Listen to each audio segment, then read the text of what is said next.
നിങ്ങൾ എന്നും ഇങ്ങനെ നല്ല വീഡിയോസ് മാത്രമല്ല കാണാറുള്ളൂ. ഒന്ന് ഫ്ലോപ്പായൊരു വീഡിയോ കണ്ടാലോ, പക്ഷേ ലാസ്റ്റിലൊരു ഡിസ്റ്റ് ഉണ്ട്. അപ്പോൾ വന്നോളി, ഞാൻ കാര്യം പറഞ്ഞുതരാം.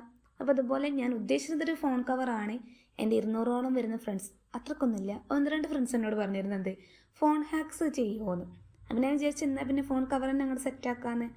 അപ്പോൾ അങ്ങനെ ചെയ്തതാണത്. പക്ഷെ എന്തുണ്ടായി, ഈ കളറെല്ലാം കൂടി അങ്ങോട്ട് മാച്ചായിപ്പോയി. കറുപ്പും നീല, നീലും നീല, ചുവപ്പും നീല, എല്ലാം ഒരേ കളറായിപ്പോയി. അപ്പോൾ തന്നെ നമ്മൾ പ്ലാൻ ബി പിടിച്ചു. വേറെ ഒന്നല്ല, ഇങ്ങനെയൊക്കെ ഇങ്ങനെ സെറ്റാക്കി സ്റ്റിക്കറൊക്കെ ഒട്ടിച്ചാണ് റെഡിയാക്കാമെന്ന്. അപ്പോൾ ആകെ വേണ്ടത് എന്താണ്, ക്ലിയർ ആയിട്ടുള്ളൊരു ഫോൺ കേസ് മാത്രമാണ് കേട്ടോ. പിന്നെ നമ്മൾ കയ്യിലുണ്ടാക്കിയ എന്താ പറയുക, വാഷി ടാപ്പാണെന്നില്ല, അത് സെറ്റായി കൊടുക്കുക. അതല്ലാന്നുണ്ടെങ്കിൽ സ്റ്റിക്കർ എന്നുണ്ടെങ്കിൽ നമുക്ക് തന്നെ വീട്ടിൽ ചെയ്തെടുക്കാം. അതിൻ്റെ വീഡിയോ ഞാൻ താഴെ മെൻഷൻ ചെയ്യാം കേട്ടോ. ഞാൻ വിൻറ്റേജ് പേപ്പർ സെറ്റാക്കുന്നുണ്ട്. എൻ്റെ ഹസ്ബൻഡ് എന്നോട് ഇത് ഇങ്ങനെ ഒന്നുമില്ലടി, നല്ല വൃത്തിക്ക് കീറുന്നു. ഞാനൊന്ന് നോട്ടം നോക്കിയപ്പോൾ ആൾക്ക് മനസ്സിലായി ഞാൻ ഓൾറെഡി കലിപ്പളകിയിരിക്കുകയാണ്. ഇനിയിപ്പോൾ ഇത് പറഞ്ഞു കൊളാക്കേണ്ട വിചാരിച്ചു മൂപ്പരും എല്ലാം ഒന്ന് എസ്കേപ്പ് ആയിട്ടാണ്.